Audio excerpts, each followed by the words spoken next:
Bienvenue pour cette nouvelle séquence plongée dans les couloirs du temps. Aujourd'hui, je vous emmène dans le désert de Judée, en Cisjordanie toujours, pour vous faire découvrir un très vieux monastère, pas comme les autres, qu'on appelle le monastère Mar Saba. Mais avant tout, n'hésitez pas à vous abonner à notre chaîne YouTube si vous ne l'êtes pas encore, et suivez-nous sur notre chaîne, notre page Instagram Phénicienne Tour pour de plus grosses aventures et surtout bénéficier de différents bonus.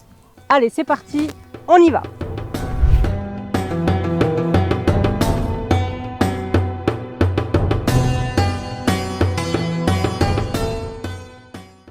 Nous voici donc dans le désert de Jérusalem en Cisjordanie, ou plus communément appelé par les Palestiniens El Berri, donc qui est cette plaine aride, désertique et de montagne, pour vous parler aujourd'hui donc du monachisme à travers le monastère Mar Saba. Qu'est-ce que le monachisme? En arabe, la traduction de ce terme signifie rahbani, donc qui vient de la racine rahb, la peur, la terreur, mais sous-entendu la crainte, la peur de Dieu.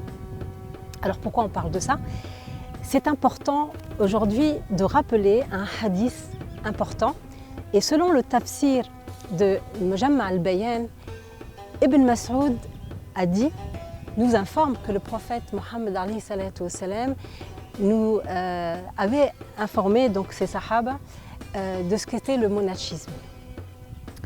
Après le prophète Isa eh bien, les tyrans sont devenus des leaders. Et ils ont été combattus à 3 reprises, ils ont connu la défaite et ils se sont enfuis dans le désert pour vivre une espèce de retraite spirituelle et attendre l'arrivée du prophète dont le prophète Isa a parlé, donc l'arrivée du prophète Mohammed. Et donc après une longue période de culte, certains donc ont retrouvé la voie de la spiritualité et de l'adoration, et d'autres sont tombés dans ce qu'on appelle la mécréance. Pendant l'ère chrétienne, El Berri a donc attiré des millions d'hommes venus du monde entier, des hommes type ascétique en recherche d'élévation spirituelle, à l'image de Jésus lorsqu'il a effectué sa retraite spirituelle de 40 jours de jeûne et 40 nuits dans le désert de Jéricho, ou alors à l'image d'autres saints ou des disciples de Jésus. Les premiers croyants à avoir quitté la ville de Jérusalem pour vivre leur ascétisme dans le désert de Jérusalem, de Palestine, étaient ce qu'on appelait les premiers, les chrétiens gentils, avec un G majuscule. Les premiers gentils, le mot gentil vient du terme hébraïque goïm, goïm qui veut dire les non-juifs, donc qui fait référence aux nations, aux communautés non-juives. On a utilisé le terme gentil avec un G majuscule pour dire les gentilés, pour faire référence aux gentilés, donc pour nommer très précisément les populations qui étaient originaires d'un lieu et d'un pays bien précis.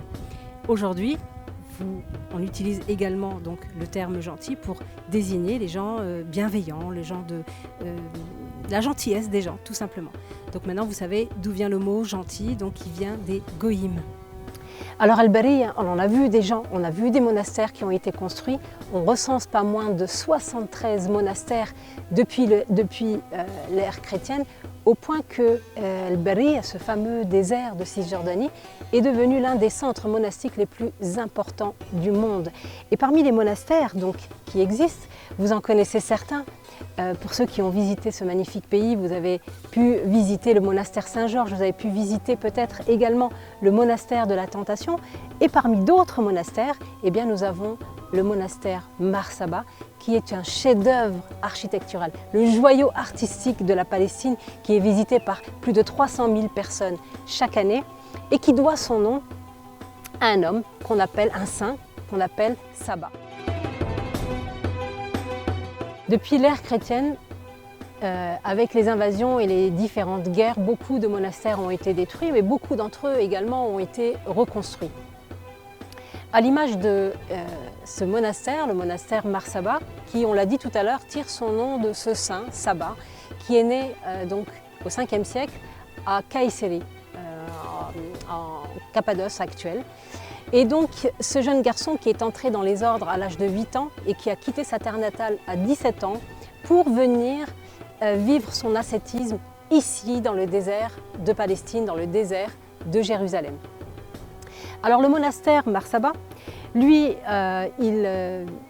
il relève de la juridiction canonique de l'Église orthodoxe grecque, donc responsable de toute la région du Sinaï, de la Jordanie et de la Palestine. Alors les moines qui viennent ici, à l'exemple de Mar Saba, sont ce qu'on appelle les moines brouteurs. Alors c'est quoi des moines brouteurs? Ce sont des moines qui vivent essentiellement de plantes, qu'ils vivent donc même, les vêtements sont confectionnés de feuilles de palmiers et de feuilles de plantes, et donc ils vivent loin de la société, loin des populations des villages. Et on peut l'apercevoir également sur le monastère. Quand on visite les maisons, quand on est en Palestine et qu'on visite les maisons palestiniennes, on peut apercevoir des gros bidons d'eau et différents câbles électriques. Et bien ici, on n'en aperçoit pas, il n'y a pas de ligne d'eau, il n'y a pas d'électricité au sein de ce monastère. Les gens vivent, s'éclairent donc avec des chandeliers, des petites chandelles, et puis ils récupèrent l'eau de la source qu'on peut entendre derrière moi. Alors bien sûr, si vous venez, messieurs, accompagnés de vos femmes, vous ne pourrez pas y entrer avec elles. Et mesdames, mesdemoiselles, si vous venez souhaiter visiter en tout cas le monastère Mar Saba, vous ne pourrez pas y entrer, vous pourrez faire comme moi, uniquement la visiter de l'extérieur, car selon l'orthodoxie grecque, eh bien, comme beaucoup de monastères orthodoxes, eh bien, l'entrée est interdite aux femmes. Et oui, il paraît que la présence des femmes annulerait les prières des hommes.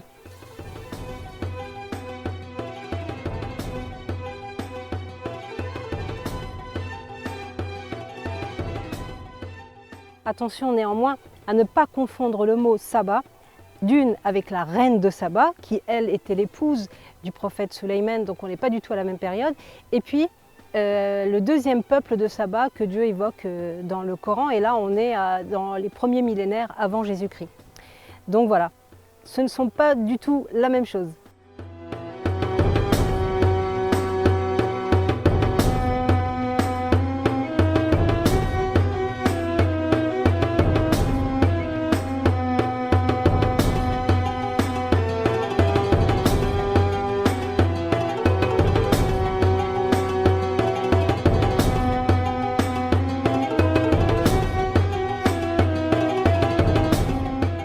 Voilà, la visite du monastère de l'extérieur est terminée. Et voilà, j'espère que ça vous a plu, que vous avez appris des choses sur le monachisme et que vous aurez envie, en tout cas, de venir visiter. N'oubliez pas une chose, pour finir cette vidéo, j'aimerais faire un dernier rappel important. Le prophète Mohammed a défini ce qu'était le monachisme pour la Oumma, pour sa Oumma. Et donc, il les a définis au nom de 6 étapes, 6 actions. L'immigration, le djihad, la prière, salat, le jeûne, la umrah et le hajj. Je vous souhaite une excellente journée, une excellente soirée et je vous retrouve très prochainement pour une nouvelle séquence plongée dans les couloirs du temps avec moi, Aïcha Dari, pour la Phénicienne. À très bientôt.